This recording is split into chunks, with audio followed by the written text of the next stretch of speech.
permanent resident to the United Nations, Ambassador Peter Thomson says Fiji's contribution to the UN has been well acknowledged.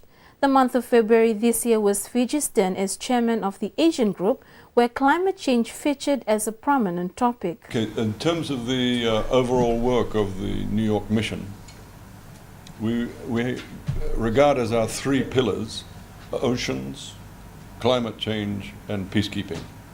These are really the central issues for us at the New York mission. Of course, there's a much wider range of responsibilities, but those three are our central pillars. On oceans, why? Because the oceans of the world are under threat from acidification, from overfishing, from die-off of coral and so on. And as an island country, it's important that we're there leading the charge to do what we can to save the oceans of the world. So where are we active? We're active in oceans in obviously law of the sea matters, unique polos, wherever there are any meetings in relation to that, we are present.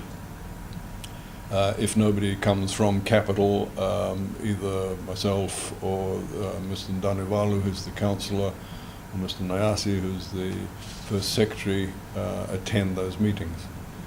And obviously we report back. And also under oceans, of course, there's the whole area of sustainable fisheries, and in particular fish stocks agreements, and we keep a very close watching brief on that, and Fiji has been active in all of the conferences in relation to fish stocks agreements. As far as climate change is concerned, obviously this is one of the great issues for the world at this time. In particular, the sea level rises are the matters which concern governments. For low-lying countries like Tuvalu and Kiribati, Maldives, it's a matter of survival, because some predict that over the next 90 years we could have up to 2-meter sea level rises. So it's very important that we're prepared for this. And we band together with the other island countries in an organization called AOSIS. Fiji will often make statements on behalf of AOSIS at climate change meetings. Yeah, it's in the 30s, the number of countries. It's basically all of the Pacific Island countries, the Caribbean countries, and countries of the Indian Ocean, like Mauritius and Maldives and so on. The bottom line is that the significance of this event for Fiji was that any suggestion, which you sometimes hear made, that by certain countries, that Fiji is isolated in the international community, is just not true. Fiji's chairmanship of the Asian Group in February was of 54 members of the United Nations, 60% of the world's population, because in the Asian Group you've got China, Pakistan, India, Indonesia. So it's, in terms of population, it's the most significant part of the United Nations. Small countries like Fiji usually can be forgiven the task of taking on the chairmanship of the Asian Group, because it's a very heavy demand for a small mission to carry on the chairmanship for a month, because you have to handle all the UN election material that's coming through on a daily basis, spread it around all the 54 Asian missions and so on. But we decided we'd take it on as a demonstration that we're playing our full part as members of the United Nations, with all our rights and obligations in place. And one of our obligations, as we saw it, was to chair the Asian Group. So that was the significance of it. And I think it's important that people realize that this was a heavy responsibility that was carried out by Fiji, and that we were thanked for it by the Asian Group. At the end of it, it was a successful chairmanship. One of the important things that was done during our chairmanship of the Asian Group was that Fiji was entrusted with coming up with a system for the Asian Group whereby we could choose our nominee for the President of the General Assembly for the next session of the United Nations, which the 66th session starts in September this year. So every year, every new session, you have to have a new president. And at the next session, it is the Asian Group's turn to nominate who the president will be. There are 5 groups at the United Nations: Asia, Africa, Western Europe, Eastern Europe, and Latin America. So they take it in turn to nominate the president. So this was Asian group's turn. So we had to come up with a system that was non-divisive in our group, because we believe in inclusiveness in our group. And 2 countries had put forward candidates: Nepal and Qatar. So PCIDS is getting good prominence at the United Nations as a regional grouping. Another of our big responsibilities is UN elections. There's a huge amount of time taken up in the UN in getting people elected to boards, committees, councils, to individual positions. This is all done on a democratic basis at the UN. So there's a huge amount of lobbying goes on where they're trying to get your vote. So we have an elections officer at the mission who looks after this on a daily basis, keeps a matrix for each one of these councils and committees and elections that are coming up. And that matrix is built up over 2 years, and then just before the elections take place, we send all that to Ministry of Foreign Affairs in Suva, where it's collated with the information that's coming from Fiji's other missions around the world. And then our minister makes a decision, and then we go along and vote accordingly on the day in the UN General Assembly. So that's another big part of our work.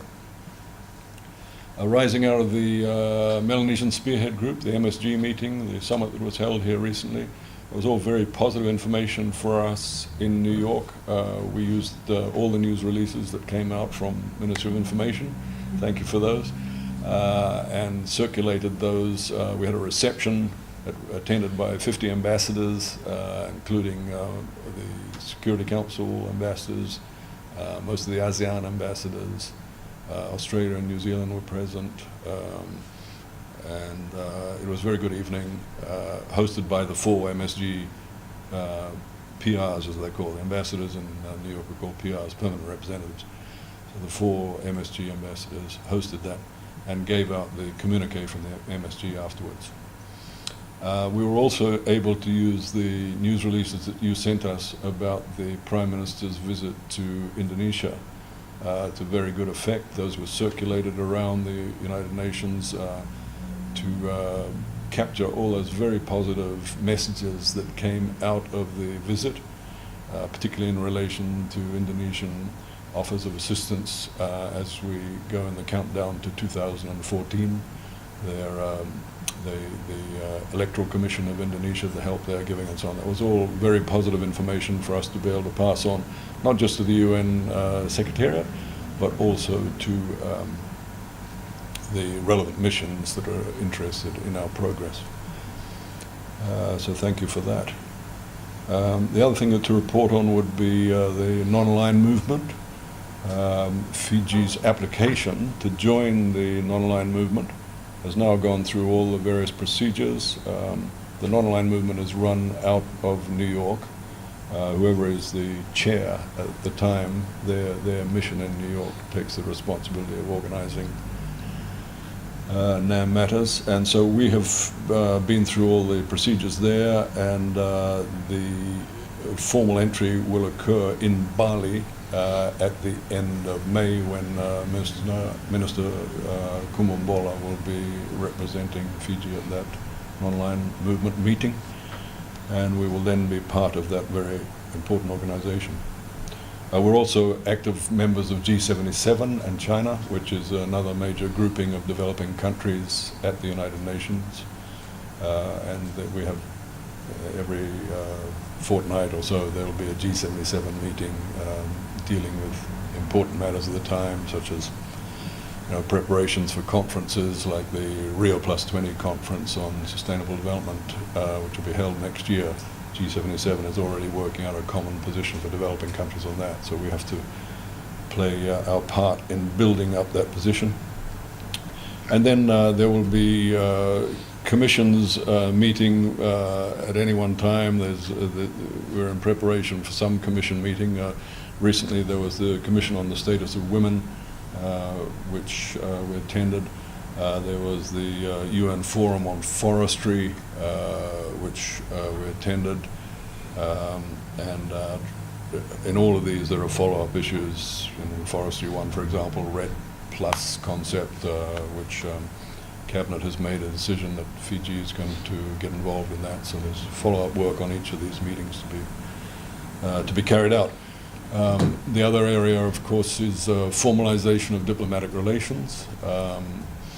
Over the last year, we've done about 30 new formalizations of diplomatic relations, and that program is ongoing. Our aim is to complete formalization of diplomatic relations with every one of the 192 member states of the United Nations.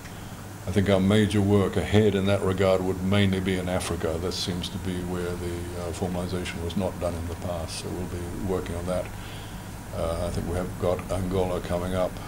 The next one that we're signing is towards the end of this month with Brunei. So that is all underway. I think that pretty much covers it.